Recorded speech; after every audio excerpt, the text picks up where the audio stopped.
اور ہاتھ اوپر کیا جاتا ہے. ہاتھ اہل بیت علیہ السلام کے مذہب میں یہ ہے کہ ہاتھ چہرے کے ساتھ لایا جاتا ہے. اللہ اکبر جب آپ تکبیر کہتے ہیں نماز میں, اور جب رکوع کرتے ہیں رکوع سے پہلے اللہ اکبر, ٹھیک ہے نا, سجدہ پہ جانے سے پہلے کھڑے ہو کے سمع اللہ لمن حمدہ, اللہ ہاتھ اوپر کیا جاتا ہے. سجدے میں جاتے ہیں, سجدے سے اٹھتے ہیں, پھر رفع یدین ہوتا ہے, اللہ اکبر استغفر اللہ ربی واتوب الیہ, اللہ اکبر, سجدے میں جاتے ہیں.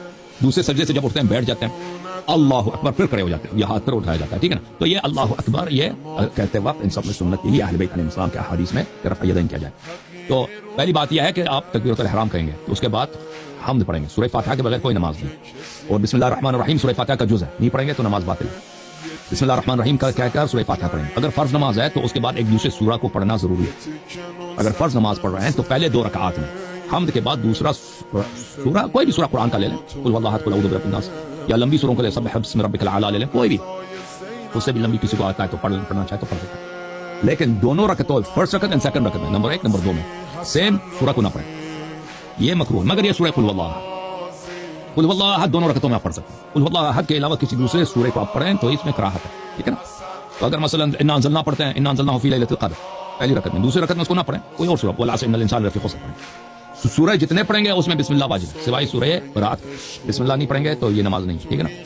اگر نماز سنت ہے تو اس میں سورہ پڑھنا پہلے 2 رکعتوں میں سورہ پڑھنا فرض ہے, واجب نہیں. لیکن واجب نماز میں پہلے 2 رکعتوں میں سورہ کا پڑھنا ضروری ہے. اگر بھول گئے تو کوئی بات نہیں, بھول گئے تو بھول گئے, رکوع میں چلے گئے, اب یاد آ گئی سورہ نہیں پڑھا تو کوئی بات. پھر رکوع میں جانے سے پہلے اللہ اکبر کہیں گے, اور پھر رکوع میں جائیں گے. رکوع میں کمر بالکل صاف ہونی چاہیے, ہاتھ, اچھا جب قرات کر رہے ہیں نا تو ہاتھ اس طرح, انگلیاں بند اور ہاتھ ران پہ ہونا چاہیے, سنت یہ ہے, ٹھیک ہے. انگلیاں بند اور ہاتھ ران پر سامنے کی طرف, ایسا ہوگا نا, یہ میرا پیر اس طرح, فیس اس طرح.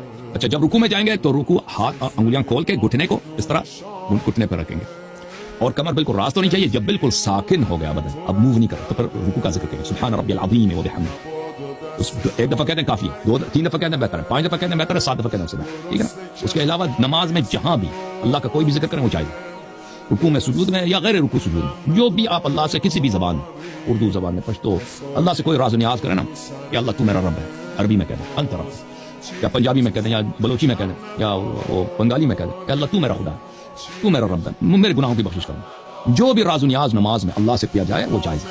اللہ سے حاجت مانگنا, دعا کرنا, ٹھیک ہے. اچھا رکوع میں بھی آپ اللہ سے اپنی حاجت مانگ سکتے ہیں, درود بھیج سکتے ہیں, اللہم صلی علی محمد. جب رکوع سے کھڑے ہو گئے تو کہیں گے سمع اللہ لمن حمدہ, ہاتھ اوپر کہیں اللہ اکبر, ہاتھ نیچے لیں گے, پھر سجدے میں چلے جائیں. سجدے میں واجب یہ ہے کہ آپ کے 7 رکن زمین کو لگے, 7 رکن, وہ کیا ہے, ماتا, 2 ہتھیلی, یہ 3 ہو گئے, 2 گھٹنے, 5, اور 2 پیر کے انگوٹھیاں, پیر کے انگلیاں, یہ